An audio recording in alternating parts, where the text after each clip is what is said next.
Hello everyone. सो rapid revision series में आज हम करंट अफेयर्स के आगे के 25 क्वेश्चन कवर करेंगे।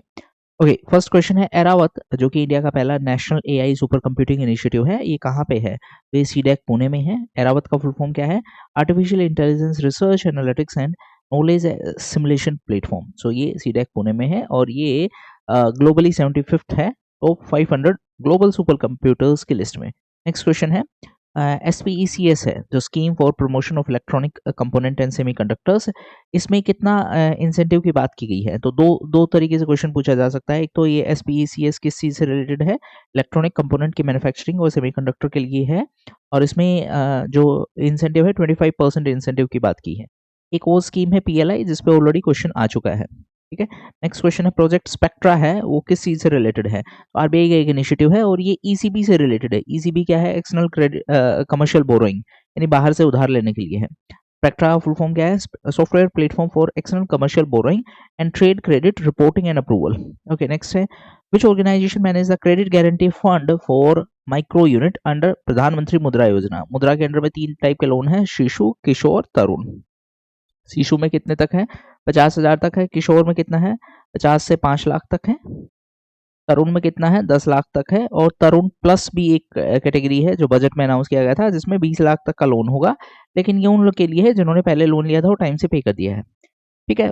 तो इसके लिए इम्प्लीमेंटेशन कौन करेगा? इम्प्लीमेंटेशन है national credit guarantee trust company. देखो, ये आपका फुल फॉर्म का भी एक क्वेश्चन आ चुका है 70th BPSC में ना। नेक्स्ट है फर्स्ट आरआरबी है, वो कौन से साल में सेटअप हुआ था? आरआरबी के साथ में देखो, पहले आरआरबी ऑर्डिनेंस के थ्रू सेटअप किए गए थे, एक्ट बाद में आया था, ये चीज ध्यान में रखना। ठीक है। आरआरबी में ओनरशिप स्ट्रक्चर की अगर मैं बात करूं तो सेंट्रल गवर्नमेंट है, स्टेट गवर्नमेंट है और स्पॉन्सर बैंक है। ठीक है। ओके, इसका 50% है, इसका 15% है और इसका 35% है। अब इसमें रिसेंटली व्यास कमेटी भी थी एक, जिन्होंने वन स्टेट वन आरआरबी की रिकमेंडेशन की बात की, यानी एक स्टेट में जितने भी आरआरबी सबको मिला के एक बना दो। ठीक है। नेक्स्ट है इंडिया का external debt to GDP ratio कितना है? अब ये दिसंबर 2024 का डेटा है। ये एमपीपीसीएस में एक क्वेश्चन पूछा गया था रिसेंटली जब एग्जाम हुआ था, ये कितना है, तो उसके बारे में ध्यान रखना। 19.1 है। अब यहाँ पे एक्सटर्नल डेट की अगर हम बात कर ही रहे हैं तो 3-4 चीज ध्यान रखना। डॉलर में हमारा डेट सबसे ज्यादा है, बाद में उसके बाद में बाकी करेंसीज है पहले। दूसरी बात, लॉन्ग टर्म ज्यादा है, शॉर्ट टर्म कम है। तीसरी बात, नॉन सोवरेन का मतलब है प्राइवेट। प्राइवेट डेट ज्यादा है in comparison to government debt. ठीक है, ये 4-5 चीजें ध्यान में रखना। नेक्स्ट है रिवाइज्ड स्टील पॉलिसी है, उसके हिसाब से domestic value addition government steel procurement के लिए कितना चाहिए? यानी कि अगर सरकार स्टील खरीदेगी तो उसमें डोमेस्टिकली कितना डोमेस्टिक कंपोनेंट होना चाहिए उसका? तो 50% कंपोनेंट होना चाहिए, तभी जाके आप ऑक्शन में पार्टिसिपेट कर पाओगे। ये नया स्टील पॉलिसी है। इसका मतलब जो इम्पोर्टेड स्टील है वो पार्टिसिपेट नहीं कर पाएगा गवर्नमेंट के कॉन्ट्रैक्ट में। नेक्स्ट है सेफ हार्बर रूल है, उसका लिमिट कितना इंक्रीज कर दिया है? लिमिट इंक्रीज कर दिया गया है 300 करोड़ रुपए। सेफ हार्बर देखो, सीधा से एक कॉन्सेप्ट समझा देता हूँ, टैक्सेशन से रिलेटेड है। डिटेल में नहीं जाऊंगा क्योंकि उतना टाइम फिर इसी में लग जाएगा, सिर्फ इतना ध्यान में रखो, टैक्स इवेजन से रिलेटेड है। ठीक। हाँ, नेक्स्ट है WTO ग्लोबल ट्रेड आउटलुक 2025 के हिसाब से ट्रेड का क्या सिनारियो है? मर्चेंडाइज ट्रेड मतलब गुड्स का ट्रेड है। अब यहाँ पे WTO के बारे में ध्यान में रख लेना, 1995 में बना था, 30 साल पूरे हुए हैं। ट्रीटी का नाम है माराकेश एग्रीमेंट,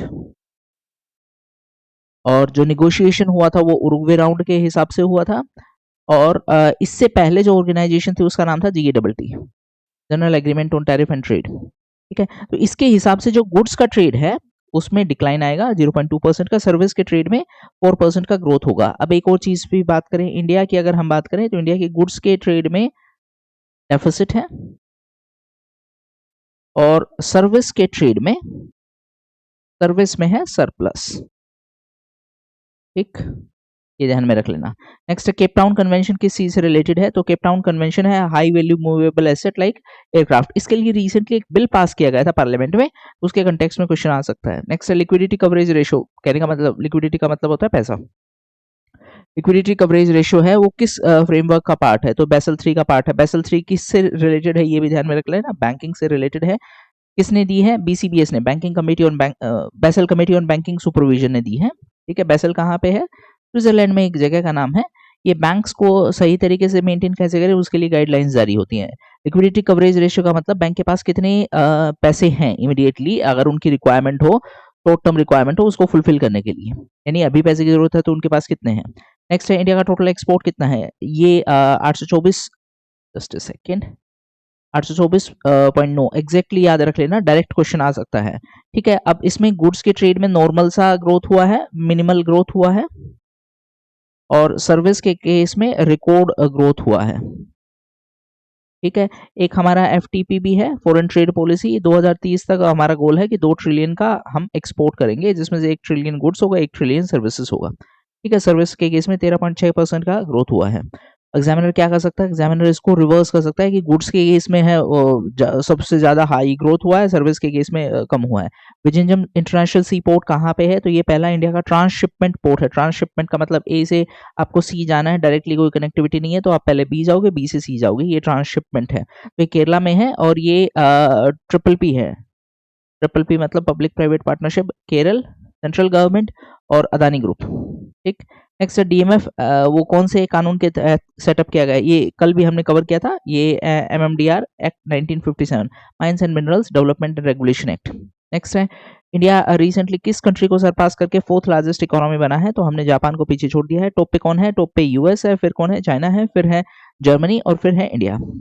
इससे पहले मतलब जापान 4th पे था और थोड़े दिन पहले हमने UK को भी पीछे छोड़ दिया है।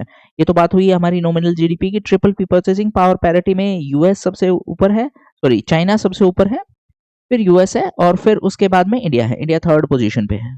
PPP क्या है? Purchasing power parity. नेक्स्ट है पेमेंट रेगुलेटरी बोर्ड है, उसका चेयरपर्सन कौन है? तो देखो इसका कंपोजिशन एग्जैक्टली MPC जैसा ही। MPC क्या थी? मॉनेटरी पॉलिसी कमेटी, और इसका चेयरपर्सन कौन होगा? RBI governor. नेक्स्ट है 2025 में जो मंथली एम्प्लॉयमेंट एस्टिमेट है रूरल एरियाज के लिए, ये किस स्कीम के थ्रू, स्कीम नहीं होगा एक्चुअली, रिपोर्ट के थ्रू रिलीज किया जाएगा। तो ये PLFS है। PLFS कौन रिलीज करता है? NSO। NSO किसके अंडर में है? MOSPI। ठीक है, PLFS का मतलब क्या है? Periodic labour force survey. यहाँ पे एग्जामिनर आपको कैसे बोल सकता है कि ये ministry of labour and employment का एक इनिशिएटिव, नहीं, ये मिनिस्ट्री ऑफ स्टैटिस्टिक्स का एक इनिशिएटिव है। नेक्स्ट स्वामित्व स्कीम है। ये स्कीम रिसेंटली एक लैंड कॉन्फ्रेंस हुई थी US में, वहां पे इसको हाईलाइट किया गया था। ये पंचायती राज की एक स्कीम है। इसमें बेसिकली ड्रोन से हम विलेज एरियाज की मैपिंग करते हैं। फुल फॉर्म एक बार देख लेना, survey of village and mapping with improvised technology. Next wave summit कहाँ पे हुआ था? तो ये क्रिएटिव इकोनॉमी के लिए, क्रिएटिव एक्टिविटीज के लिए एक समिट हुआ था, मुंबई में हुआ था। क्रिएटिव इकोनॉमी को हम बोलते हैं ऑरेंज इकोनॉमी।